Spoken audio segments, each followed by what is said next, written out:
آدم کو تو نے اسم سکھائے، نوح سے کشتی کو بنوایا، آگ لگی گلزار بنایا، اپنے خلیل کو ہے بچایا، آگ لگی گلزار بنایا، اپنے خلیل کو ہے بچایا، وہ بھیج کے مصر میں یوسف کو شہنشاہ۔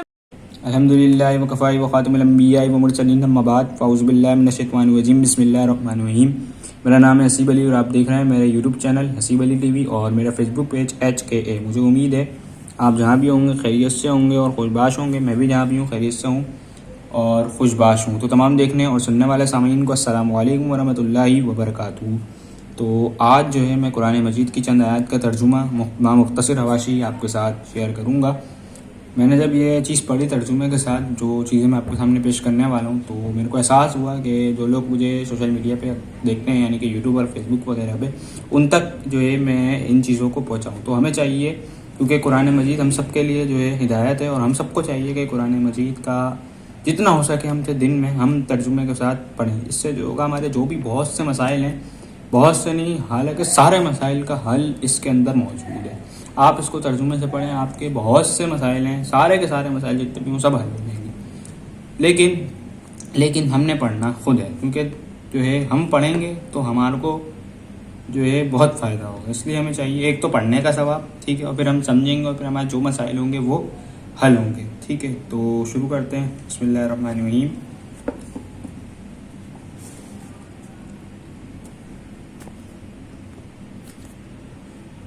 پڑھتے ہیں ہم۔ اس میں جو ہے یہاں سے ایک ترجمہ ہے: اے لوگو جو ایمان لائے ہو، ان کافروں سے جنگ کرو یہاں تک کہ فتنہ باقی نہ رہے اور دین پورا کا پورا اللہ کے لیے ہو جائے۔ پھر اگر وہ فتنے سے رک جائیں تو ان کے اعمال کا دیکھنے والا اللہ ہے، اور اگر وہ نہ مانے تو جان رکھو کہ اللہ تمہارا سرپرست ہے اور وہ بہترین حامی و مددگار ہے۔ اور تمہیں معلوم ہوا کہ جو کچھ مال غنیمت تم نے حاصل کیا ہے اس کا 5واں حصہ اللہ اور اس کے رسول صلی اللہ علیہ وسلم اور رشتہ داروں اور یتیموں اور مسکینوں اور مسافروں کے لیے ہے۔ اگر تم ایمان لائے ہو اللہ پر اور اس چیز پر جو فیصلے کے روز یعنی دونوں فوجوں کی مدبھیڑ کے دن ہم نے اپنے بندے پر نازل کی تھی، تو یہ حصہ بخوشی ادا کرو، اللہ ہر چیز پر قادر ہے۔ یاد کرو وہ وقت جب کہ تم وادی کی اس جانب تھے اور وہ دوسری جانب پڑاؤ ڈالے ہوئے تھے، اور قافلہ تم سے نیچے ساحل کی طرف تھا۔ اگر کہیں پہلے سے تمہارے اور ان کے درمیان مقابلے کی قرارداد ہو چکی ہوتی تو تم ضرور اس موقع پر پہلو طے کر جاتے، لیکن جو کچھ پیش آیا وہ اس لیے تھا کہ جس بات کا فیصلہ اللہ کر چکا تھا اسے ظہور میں لے آئے، تاکہ جسے ہلاک ہونا ہے وہ دلیل روشن کے ساتھ ہلاک ہو، اور جسے زندہ رہنا ہے وہ دلیل روشن کے ساتھ زندہ رہے۔ یقیناً خدا سننے اور جاننے والا ہے۔ اور یاد کرو وہ وقت جب اللہ کے نبی صلی اللہ علیہ وسلم خدا ان کو تمہارے خواب میں تھوڑا دکھا رہا تھا، اگر کہیں وہ تمہیں ان کی تعداد زیادہ دکھا دیتا تو ضرور تم ہمت ہار جاتے اور لڑائی کے معاملے میں جھگڑا شروع کر دیتے، لیکن اللہ ہی نے اس سے تمہیں بچایا، یقیناً وہ سینوں کا حال تک جانتا ہے۔ اور یاد کرو جب کہ مقابلے کے وقت خدا نے تم لوگوں کی نگاہوں میں دشمنوں کو تھوڑا دکھایا اور ان کی نگاہوں میں تمہیں کم کر کے پیش کیا، تاکہ جو بات ہونی تھی اسے اللہ ظہور میں لے آئے، اور آخرکار سارے معاملات اللہ ہی کی طرف رجوع ہوتے ہیں۔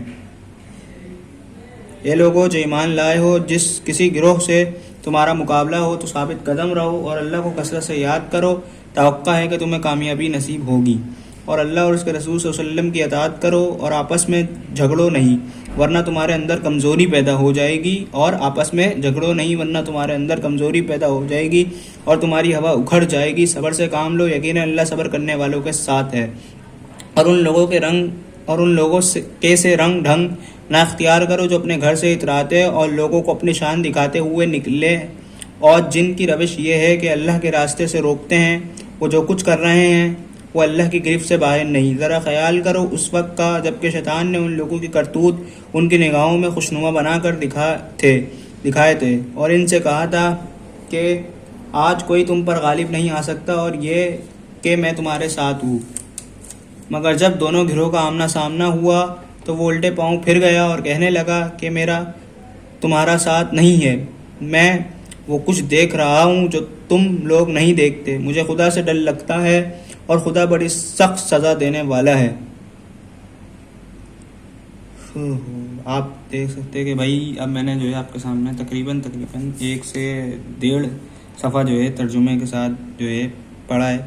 اور ابھی جو ہے پیچھے میں آپ کو تفصیل تھوڑی سی اپنی زبان میں بھی بتاؤں گا، اور اس میں جو نیچے تفصیل لکھی ہوئی ہے میں آپ لوگوں کو جو ہے وہ بھی بتاؤں گا۔ تو اگر جو کچھ میں آپ کو بتاتا ہوں، کچھ باتیں اس میں لکھی ہوئی ہیں کہ اے ایمان والو، جو ایمان والے ہیں ان کو مخاطب کر کے کہا جا رہا ہے کہ کافروں سے جنگ کرو۔ کافر وہ جو اسلام کو نہیں مانتے، ان سے جنگ کرو یہاں تک کہ فتنہ باقی نہ رہے، اور دین جو ہے وہ پورا کا پورا جو ہے صرف جو ہے اللہ کے لیے ہو جائے، اور اگر وہ فتنے سے رک جائیں تو ان کا اعمال کو دیکھنے والا اللہ ہے، اور اگر وہ نہیں مانتے تو جان رکھو کہ اللہ تمہارا سرپرست ہے اور وہی تمہارا حامی و مددگار ہے اور کوئی نہیں ہے، ٹھیک۔ اور اس میں مال غنیمت کے حوالے سے بتایا گیا کہ جو کچھ جنگ میں تم مال غنیمت جو ہے اس کو جیتو، جو حاصل کرو، یعنی کہ اس کا 5واں حصہ جو ہے اللہ اور اس کے رسول صلی اللہ علیہ وسلم کے لیے اور رشتہ داروں، یتیموں، مسکینوں اور مسافروں کے لیے۔ اگر تم ایمان لائے ہو تو اللہ پر، اس کی چیزوں پر اور اس چیز پر جو فیصلے کے روز یعنی دونوں فوجوں کے مدبھیڑ کے دن ہم اپنے بندے پر نازل کی تھی۔ اب آگے جو ہے اس کی مدبھیڑ سے کیا مراد ہے وہ تھوڑی سی تفسیر ہے، وہ ہم پڑھیں گے، ٹھیک ہے۔ تو کہا جا رہا ہے کہ اگر تم ایمان والے ہو تو اس کو باخوشی کیا کرو، ادا کرو، اور اللہ ہر چیز پہ کیا ہے، قادر ہے۔ اور بتایا جا رہا ہے کہ جب تم لوگ جو ایک جنگ تھی اس کے اندر جو ہے یاد کرو وہ وقت جب کہ تم وادی کے اس جانب تھے اور دوسری جانب پڑاؤ ڈالے ہوئے تھے، اور قافلہ تم سے نیچے ساحل کی طرف تھا۔ ایک جانب ہم لوگ جو ہے جنگ میں تو پڑاؤ ڈالے ہوئے تھے، اور دوسری جانب جو ہے ساحل کی طرف قافلہ تھا، اور اگر اس سے پہلے جو مقابلہ اگر جو ہے تمہارے اور ان کے درمیان مقابلہ کی قرارداد ہو چکی ہوتی تو تم ضرور اس مقابلے پر پہلو طے کر جاتے، یعنی کہ پہلے پہلو طے کر جاتے کا مطلب نیچے بتایا جائے گا۔ وہ کچھ پیش آیا، جو کچھ اس جنگ کے اندر پیش آیا وہ اللہ تعالیٰ جو ہے پہلے ہی فیصلہ اس کا کر چکا تھا، اور جس کسی کو اس جنگ میں ہلاک ہونا تھا وہ روشن دلیل کے ساتھ جو ہے ہلاک ہو جائے، اور جس کو زندہ رہنا تھا وہ روشن دلیل کے ساتھ کیا ہے، زندہ رہ جائے۔ اور اس میں آپ صلی اللہ علیہ وسلم کے خواب کی بھی ذکر کی گئی۔ اللہ تعالیٰ نے جو ہے آپ صلی اللہ علیہ وسلم کو خواب دکھایا، اور اس میں ان کی تعداد جو ہے آپ صلی اللہ علیہ وسلم کو خواب کے اندر تھوڑی دکھائی گئی، اور اگر تمہیں ان کی زیادہ دکھا دی جاتی، اس میں آگے ڈیفائن کیا گیا ہے، اگر زیادہ دکھا دی جاتی تو ہمت ہار جاتے اور لڑائی کے معاملے میں کیا کر دیتے، جھگڑا شروع کر دیتے، ٹھیک ہے۔ لیکن اللہ نے تمہیں اس سے بچا لیا، یقیناً وہ سینوں کا حال تک جانتا ہے، ٹھیک ہے۔ اس کے بعد آگے ہے کہ اور یاد کرو جب کہ مقابلے کے وقت خدا نے تم لوگوں کی نگاہ میں دشمن کو تھوڑا دکھایا اور ان کی نگاہ میں تمہیں کم کر کے پیش کیا، یعنی کہ خدا نے مسلمانوں کو بھی کم کر کے پیش دکھایا، کافروں کو جو اسلام مخالف تھے ان کو، اور اسلام مخالفوں کو مسلمانوں کو کم دکھایا، یعنی کہ جو غیر مسلم تھے وہ مسلمانوں کو کم دکھے، جو مسلمان تھے وہ غیر مسلموں کو کیا دکھے، کم دکھے، ٹھیک ہے، تاکہ جو بات ہونی تھی، یعنی کہ جو بات اللہ نے جو ہے ظاہر کرنی تھی وہ ہو کے رہے، اور سارے معاملات جو ہیں وہ اللہ کی طرف رجوع ہونے والے ہیں، ٹھیک ہے۔ اس میں کہا جب بھی کسی سے تمہاری کسی بھی گروہ سے لڑائی ہو تو ثابت قدم رہو، اللہ کو جو ہے کثرت سے یاد کرو، توقع ہے کہ تمہیں کامیابی نصیب ہو، اور اللہ اس کے رسول صلی اللہ علیہ وسلم کی جو ہے اطاعت کرو، اور آپس میں لڑائی جھگڑے نہ کرو ورنہ تمہارے اندر کمزوری پیدا ہوگی اور تمہاری ہوا اکھڑ جائے گی۔ اور اس میں آگے یہ کہ اللہ صبر کرنے والوں کے ساتھ ہے، اور ان لوگوں سے نہ ہو جاؤ جو اپنے گھر سے نکلتے ہیں تو اتراتے اور اپنی شان لوگوں کو دکھاتے ہوئے نکلتے ہیں، اور ان کی روش یہ ہے کہ اللہ کے راستے سے روکتے ہیں، وہ جو کچھ کر رہے ہیں اللہ اس کی گرفت سے باہر نہیں، یعنی کہ اللہ کی پکڑ سے باہر نہیں۔ اور وہ کہا جا رہا ہے کہ ذرا خیال کرو جب شیطان نے تمہارے کرتوت تمہاری نگاہ میں خوشنما بنا کر دکھا دیے، اور یہ کہا کہ تم پہ آج کوئی غالب نہیں آ سکتا، کیا یعنی کہ اور شیطان کہہ رہا ہے کہ میں تمہارے ساتھ ہوں۔ آگے سنیں جب دونوں گروہ کا آمنا سامنا، یعنی کہ شیطان اور انسان جن کو ورگلایا، اس میں وہ نہیں بتایا گیا کون ہے، لیکن نیچے جو تشریح ہوگی اس کی تھوڑی سی اس میں بتایا جائے گا کہ کیا اس سے مراد ہے۔ تو جب دونوں کا سامنا ہوا تو اس نے جو الٹے پاؤں پھیر لیے اور کہنے لگا میں تمہارے ساتھ نہیں ہوں، وہ میں جو کچھ دیکھ رہا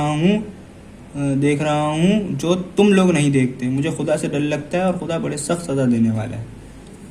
ٹھیک ہے۔ تو اب ہم پڑھتے ہیں نیچے کہ اس کی کیا جو ہے تشریح جو ہے بیان کی گئی، یعنی کہ حواشی، ٹھیک ہے۔ تو ہم نے یہاں پہ پڑھا اور تمہیں معلوم ہوا کہ جو کچھ مال غنیمت تم نے حاصل کیا ہے، ٹھیک ہے۔ تو پڑھتے ہیں اس کا،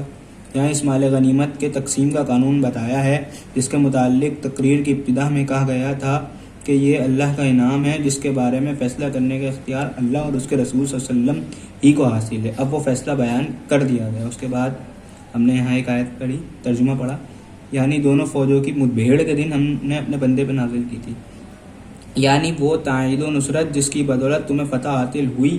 اور جس کی بدولت ہی تمہیں یہ مال غنیمت حاصل ہوا۔ اس کے بعد ہم نے جو ہے ایک اور پڑھا یہاں پہ، اور یاد کرو وہ وقت جب کہ اے نبی صلی اللہ علیہ وسلم خدا ان کو تمہارے خواب میں تھوڑا دکھا رہا تھا، جو ہم نے پڑھا اس کے بارے میں۔ یہ اس وقت کی بات ہے جب نبی صلی اللہ علیہ وسلم مسلمانوں کو لے کر مدینہ سے نکل رہے تھے، یہ راستے میں کسی منزل پر تھے اور یہ مستحق نہ ہوا تھا کہ کفار کا لشکر فی الواقع کتنا ہے۔ اس وقت حضور صلی اللہ علیہ وسلم نے خواب میں اس لشکر کو دیکھا اور جو منظر آپ کے سامنے پیش کیا گیا، اس سے پہلے آپ نے اندازہ لگایا کہ دشمنوں کی تعداد کچھ بہت زیادہ نہیں ہے۔ اس سے آپ نے اندازہ لگایا کہ دشمنوں کی تعداد کچھ زیادہ نہیں ہے۔ اس کے بعد اگلے اس میں کہا گیا پیج کے اندر ہم نے پڑھا تھا یہ رہا، اور تمہاری ہوا اکھڑ جائے گی صبر سے کم، یعنی کہ اپنے اندر جو ہے آپس میں جھگڑو نہیں، اس سے کیا ہوگا، تمہارے اندر کمزوری پیدا ہوگی اور تمہاری ہوا اکھڑ جائے گی۔ تو اس میں دیکھتے ہیں کیا کیا ہے اس بارے میں، یعنی اپنے جذبات و خواہشات کو قابو میں رکھو، جلد بازی، گھبراہٹ، ہر استباع اور نامناسب جوش سے بچو، ٹھنڈے دل اور چپٹی تلے قوت فیصلے کے ساتھ کام کرو۔ خطرات و مشکلات سامنے ہوں تو تمہارے قدموں میں لغزش نہ آئے،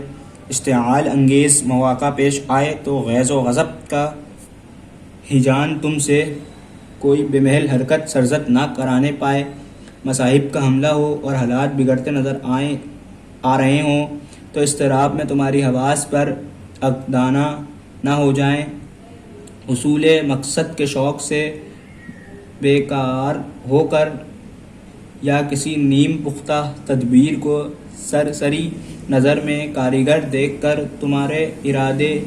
شتاب کاری سے مغلوب نہ ہوں، اور اگر کبھی دنیاوی فائدہ و منافع اور لذت نفس کی ترغیبات تمہیں اپنی طرف لبھا رہی ہوں تو ان کے مقابلے میں بھی تمہارا نفس اس درجہ کمزور نہ ہو کہ بے اختیار اس کی طرف کھینچ جاؤ۔ یہ تمام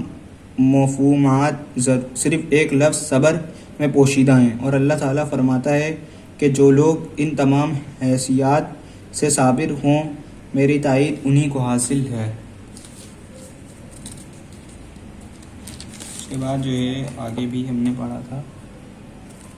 مگر جب دونوں کا آمنا سامنا ہوا، یعنی کہ ہم نے یہاں پڑھا تھا، بس یہیں تک ہم نے جو ہے پڑھا تھا، اس کے آگے میں نے جو ہے پڑھا نہیں۔ تو یہ جو ہے 10ویں پارہ ہے اور سورہ انفال کا میں نے کہاں تک پڑھا ہے، یہ 6واں رکوع یہاں شروع ہوتا ہے، میں نے جو ہے پڑھا ہے جہاں سے یہ 10واں پارہ شروع ہو رہا ہے اس کے اینڈ کا جو ہے نا 10واں پارہ اور 9واں پارہ ختم ہوتا ہے، 10واں پارہ شروع ہوتا ہے، وہاں سے میں نے ترجمہ جو ہے پڑھا، آپ کو مل جائے گا۔ 10واں پارہ جو ہے شروع ہو رہا ہے اور 9واں پارہ آخری جو ہے ختم ہو رہا ہے، ٹھیک ہے۔ اے لوگوں جو ایمان لائے ہو ان کافروں سے جنگ کرو، یہاں سے آپ کو مل جائے گا، آپ خود بھی چاہیں تو اس کو پڑھ سکتے ہیں، ٹھیک ہے۔ اور پورا قرآن مجید چاہیے کہ ہم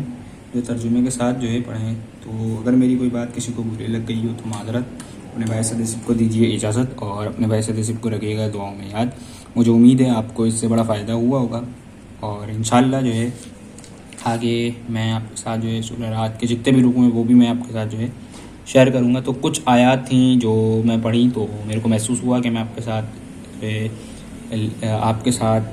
ان کو ڈسکس کروں، تو میں نے آپ کے سامنے وہ رکھ دی۔ تو آپ بھی جو ہے کوشش کریں کہ قرآن مجید کو ترجمے کے ساتھ پڑھیں، جتنا ہو سکے آپ سے پڑھیں، کیونکہ قرآن یہ نہیں ہے کہ آپ نے پورا ایک پارہ پڑھنا، نہیں، آپ سے جتنا ہو سکتا ہے وہ آپ جو ہے پڑھیں، جتنا ایک دن میں ہو سکتا ہے آپ دن میں پڑھیں، مہینے میں ہو سکتا ہے مہینے میں پڑھیں، آپ سے جتنا ہو سکتا ہے آپ وہ پڑھیں، بھلے آپ ایک آیت پڑھیں لیکن پڑھیں آپ، کیونکہ اس سے بڑا جو ہے فائدہ ہوتا ہے، ٹھیک ہے۔ اپنے بھائی سید صف کو دیجیے اجازت، اپنے بھائی سید صف کو رکھیے گا دعاؤں میں یاد۔ اللہ حافظ۔ وہ بھیج کے مصر میں یوسف کو شہنشاہ مصر بنایا، یونس کو پیٹ میں مچھلی کے آیت کریمہ پڑھوایا۔